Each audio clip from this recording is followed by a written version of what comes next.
Guys and welcome back to 1MUFC। और आपको रामनवमी की बहुत बहुत सारी शुभकामनाएं। क्लब फुटबॉल वापस आने वाला है 2 दिनों के बाद और मैं हद से ज़्यादा खुश हूं क्योंकि भाई मेरा दिमाग खराब हो गया इस पूरे इंटरनेशनल ब्रेक में। एक तो पहली बात तो ये है कि ये जितने भी फ्रेंडलीज होते हैं उनको देखने का मतलब होता नहीं है कोई। और हाँ, जो यूरोस क्वालिफायर थे वो देख लिए, लेकिन क्वालिटी ऑफ फुटबॉल वो नहीं था और एक तरीके से आप कनेक्शन भी फील नहीं करते यार इंटरनेशनल टीम्स के साथ। तो बस वो दिक्कत थी, लेकिन finally club football is coming. अगर बहुत सारा ड्रामा भी वापस आ रहा है क्योंकि डेविड डेया के बारे में कल जो न्यूज़ आई है कि डेविड डेया को नया कॉन्ट्रैक्ट ऑफर किया गया और डेविड डेया ने वो कॉन्ट्रैक्ट ठुकरा दिया। अब यूनाइटेड का मुझे सबसे पहली चीज़ जो प्रॉब्लम लगती है ना वो ये कि over obsession with certain players.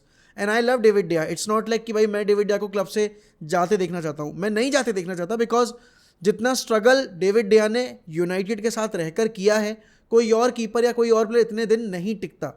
क्यों? अब यहाँ पर बहुत सारे लोग ये भी कहेंगे कि भाई उसको किसी और क्लब ने परस्यू करने की कोशिश ही नहीं की। मैड्रिड आया था, मैड्रिड का वो जो फैक्स मशीन वाला सागा हुआ था उसके बाद डेविड डेया ने खुद क्लब ना छोड़ने का डिसीजन लिया था क्योंकि the reception that he got from United's fan base against Liverpool right after that fax machine वाला सागा। तो यहाँ पर अब यूनाइटेड को ये समझना पड़ेगा कि डेविड डेया उनके फ्यूचर को देखते हुए नंबर 1 गोलकीपर नहीं हो सकते। और मैं ये नहीं कह रहा हूँ कि वो नंबर 1 गोलकीपर नहीं है, बट यहाँ पर डेविड डेया के कंपटीशन में उनको एक अच्छा वर्दी ओपोनेंट लाकर खड़ा करना पड़ेगा जो कि डेविड डेया को अपनी जो लिमिटेशंस हैं उनको इम्प्रूव करने की कम से कम समझ तो आए। क्योंकि बिल्डअप फ्रॉम द बैक अगर आप टेन हैग के सिस्टम में करने की कोशिश कर रहे हो तो David De Gea is not the answer. आपका क्रॉस क्लेम परसेंटेज जो डेविड डेया का रहता है वो सबसे खराब है। सेव परसेंटेज के मामले में yes David De Gea is one of the best shot stoppers out there. One of the best नहीं बल्कि मैं तो कहूँगा बेस्ट है प्रीमियर लीग के अंदर, तो उसके बराबर कोई नहीं है। Alisson comes a bit close to David De Gea, लेकिन बात जब बॉल डिस्ट्रीब्यूशन की आती है David De Gea is not the guy. तो यहाँ पर अब यूनाइटेड डेविड डेया को अगर नया कॉन्ट्रैक्ट दे रही है और डेविड डेया अपना जो एक्चुअल पैकेज है उससे नीचे आने को तैयार नहीं है, United should move on from David De Gea, as simple as that. और क्योंकि कॉन्ट्रैक्ट्स की बात चल रही है तो बहुत सारे प्लेयर्स के कॉन्ट्रैक्ट जो है वो डिस्कशन में है, चाहे आप डिएगो डेलो की बात करो, लूक शॉ की बात करो एंड खासकर मार्कस रैशफोर्ड। अब याद है लास्ट सीजन हम सारे कह रहे थे कि अरे यार पीएसजी आ रही है 50 मिलियन लेकर, बेच दो मार्कस रैशफोर्ड को। पीएसजी 400 के पर वीक वेजेस देने को तैयार थी, 400 के यूरोस पर वीक। और यहाँ पर अब जो डिमांडिंग एक रिपोर्ट आई थी कि भाई रैशफोर्ड ना 500 के पर वीक वेजेस डिमांड कर रहा है नए कॉन्ट्रैक्ट पे।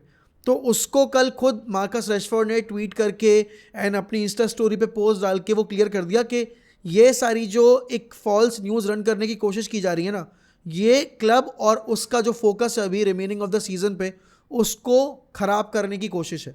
और यहाँ पर देखो मार्कस रैशफोर्ड अभी जिस तरह की करंट रन ऑफ फॉर्म में ही is the highest scorer for United in this season. और यहाँ पर आपको पता भी है कि जब मार्कस रैशफोर्ड सीन पर ब्रेक हुआ था सबको लग रहा था भाई कि Marcus Rashford is going to be the next big thing for Manchester United. लेकिन 7 साल में हमने कभी वो एक रेगुलर पैच नहीं देखा।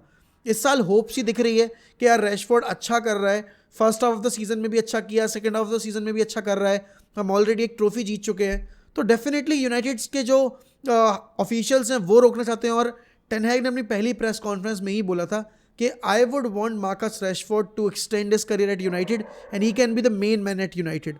And yes this season Rashford वैसा खेला भी है, लेकिन बात ये आ रही है कि यूनाइटेड कितना कॉन्ट्रैक्ट अप करने को तैयार है रैशफोर्ड के लिए। अब 300 के पर वीक से वेजेस ऊपर देना मेरे हिसाब में वो बिल्कुल भी समझदारी वाली बात नहीं, क्योंकि आप ऑलरेडी सैंचो को इंक्लूडिंग टैक्सेस जो भी हैं बोनसेस तब आप उसको 350 के पर वीक दे रहे हो। एक्चुअल कॉन्ट्रैक्ट जो सैंचो का है वो है 200 के पर वीक का। तब यहाँ पर आप अगर बोनसेस वगैरह इंक्लूड करके उसको 350 करना चाह रहे हो दैट्स ऑन यू, लेकिन मेरे हिसाब से 300 के पर वीक इसलिए सूटेबल है क्योंकि आपकी जो नई साइनिंग्स भी आएंगी, लेट्स से अगर आप बड़े बड़े नामों को लेकर आना चाह रहे हो तो कम से कम आपको ये पता रहेगा कि अभी जो आपका स्टार प्लेयर था लास्ट सीजन का उसको आपने कितना एक्चुअल वेज जो ऑफर है वो किया है। यूनाइटेड के अलावा अगर यहाँ मैं बात करूँ चेल्सी की, तो United, Chelsea, Man City and even Real Madrid are in the race for sign to sign Victor Osimhen. अब किविचा ने ऑलरेडी नेपोली के साथ अपना कॉन्ट्रैक्ट जो है वो एक्सटेंड कर लिया है। तो एक जो सरदर्दी थी अभी के भाई नेपोली किसको प्रायोरिटी पे रखेगी कॉन्ट्रैक्ट के लिए, तो नेपोली अभी ओसिमेन के साथ भी कॉन्ट्रैक्ट नेगोशिएट तो कर रही है लेकिन उन्होंने किविचा को रोक लिया है। अब होगा क्या कि जितनी भी बिड्स होंगी अब वो सारी की सारी ओसिमेन के लिए होंगी, क्योंकि 2028 तक का कॉन्ट्रैक्ट जब किसी ने साइन किया है तो उसका फिर जो अमाउंट आपको पे करना पड़ेगा वो भी बहुत ही अनरियलिस्टिक होगा। एंड नेपोली नहीं जाने देना चाहती किविचा को, और ओशिमेन को जाने देने का उनका रीज़न एक ये भी होगा कि उनके पास रेस्पाडोरी है जिसको वो परमानेंट कर सकते हैं, उनके पास सिम्योनी है जिसको वो एक अच्छा बैकअप के तौर पर ट्रीट कर सकते हैं अगर वो रेस्पाडोरी को नंबर 1 प्लेयर बनाना चाहते हैं तो। ना विक्टर ओशिमेन कहाँ जा सकता है? Chelsea could be a perfect destination for him. क्यों? क्योंकि भाई ऑब्वियसली उसका जो आइडल है ड्रॉगबा, वो उस क्लब के लिए खेला हुआ है, एंड यहाँ पर अफ्रीकन प्लेयर्स की हिस्ट्री रही है चेल्सी के साथ। अगर आप देखो कि अगर लुकाकू जाता है तो चेल्सी को नंबर 9 चाहिए हो, क्योंकि उनकी विंग वगैरह सब सॉर्टेड है, नंबर 10 पोजीशन सब सॉर्टेड है, उनको एक प्रॉपर नंबर 9 प्लेयर चाहिए। तो उस केस में फिर ये Victor Osimhen could be an answer to the problem. यहाँ पर रियल मैड्रिड को भी एक नंबर 9 चाहिए, तो रियल मैड्रिड भी चाहेगी भाई कि यार विक्टर ओशिमेन जैसा प्लेयर आ जाए जो कि एक बुली हो बॉक्स के अंदर, एंड क्योंकि करीम बेंजेमा से नहीं हो पा रहा है, and we really have to sign someone जो कि अब हमें अगले स्टेप पर लेकर जाए डोमिनेशन के फेज़ में, क्योंकि बार्सिलोना के पास टीम तैयार बैठी है, एंड बाकी टीम्स अगर आप देखो यूरोप में अगर आपको कम्पीट करना है तो आपको उस लेवल का प्लेयर चाहिए होगा। तो यहाँ पर अब यूनाइटेड को क्या प्रायोरिटी रखनी है? यूनाइटेड क्या वापस से बैकफुट पर रहना चाहेगी कि नहीं यार we can't afford a player of 120 million और ऐसा वैसा?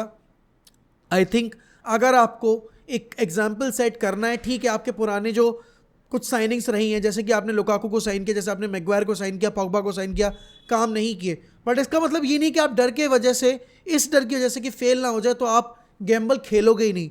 विक्टर ओशिमेन पे गैम्बल खेलना इसलिए सही रहे क्योंकि उसकी एज बिल्कुल परफेक्ट ब्रैकेट में फॉल होती है।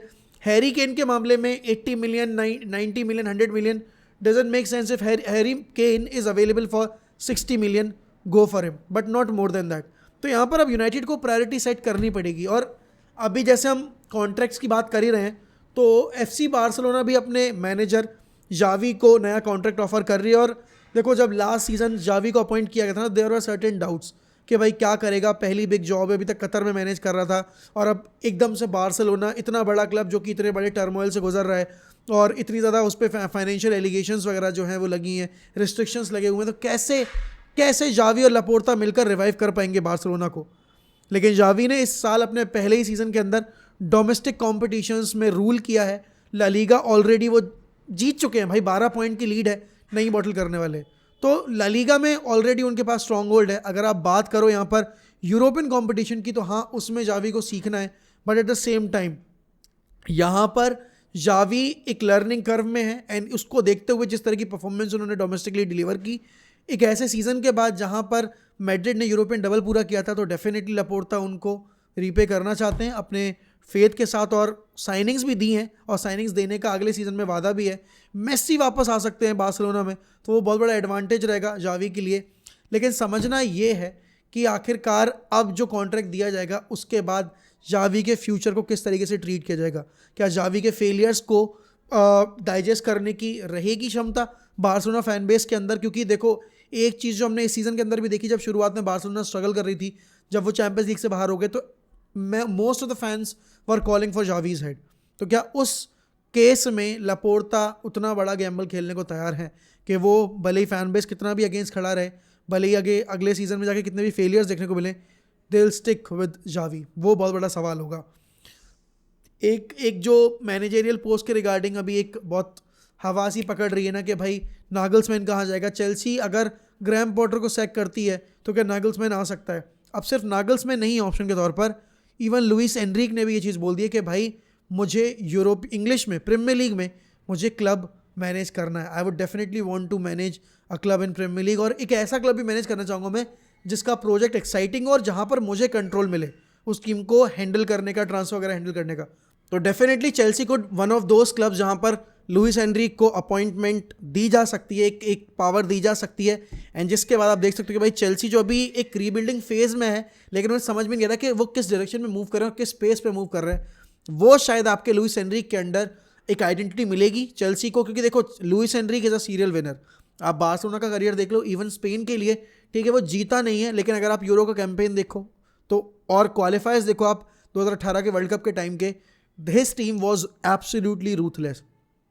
तो यहाँ पर अब अगर चेल्सी मूव ऑन करना चाहिए ग्रैम पॉटर से अगले सीजन से पहले, तो नागल्समैन एंड डेफिनेटली आपके Louis Anrich could be an option. लेकिन लुइस एनरिक क्या स्पर्स ज्वाइन करने का भी डिसीजन ले सकते हैं, क्योंकि देखो स्पर्स की जॉब ना वो एक ऐसी वो है, मतलब पुल है जो बीच में टूटा हुआ है, लेकिन आपको पता है कि उस पुल के ना इस पुल के उस पार बहुत हसीन दुनिया हो सकती है अगर आपने पुल पार कर लिया तो। क्यों? क्योंकि अगर लुइस एनरिके नागल्समैन में से कोई आता है और अगर स्पर्स को ट्रॉफी जितवा देता है, आई थिंक इंग्लिश फुटबॉल की सबसे डिफिकल्ट जॉब इस वक्त पे यही है कि स्पर्स के साथ ट्रॉफी कैसे जीती जाए, क्योंकि serial winners like Jose Mourinho and Antonio Conte couldn't win a trophy with Spurs, जबकि ऐसा रिकॉर्ड है कॉन्टे और मोरिन्यो के साथ कि 50 गेम्स उन्होंने जिस भी क्लब के लिए मैनेज किए हैं उन्होंने हमेशा एक ना एक ट्रॉफी तो जीती ही जीती है। तो अभी एक बहुत अनसर्टिनिटी है स्पर्स की न्यू जॉब को भी लेकर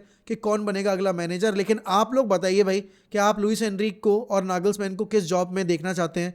अगर नागल्समैन इंग्लिश फुटबॉल में आता है तो किस क्लब को मैनेज करते देखना चाहेंगे आप, एंड लुइस एनरिक अगर इंग्लिश फुटबॉल में आते हैं तो आप किस क्लब को मैनेज करता देखना चाहेंगे। ऑल्सो आपको क्या लगता है कि जो नया कॉन्ट्रैक्ट डेविड डिया को मिलने वाला है, क्या उसके बाद हमें गोलकीपर को साइन नहीं करना चाहिए? मेरे हिसाब से करना चाहिए। एंड वेजेस आप क्या सोच रहे हो अभी दिमाग में कि डेविड डिया को उस ज़्यादा वेजेस हमें ऑफर नहीं करनी चाहिए? And same about Marcus Rashford as well.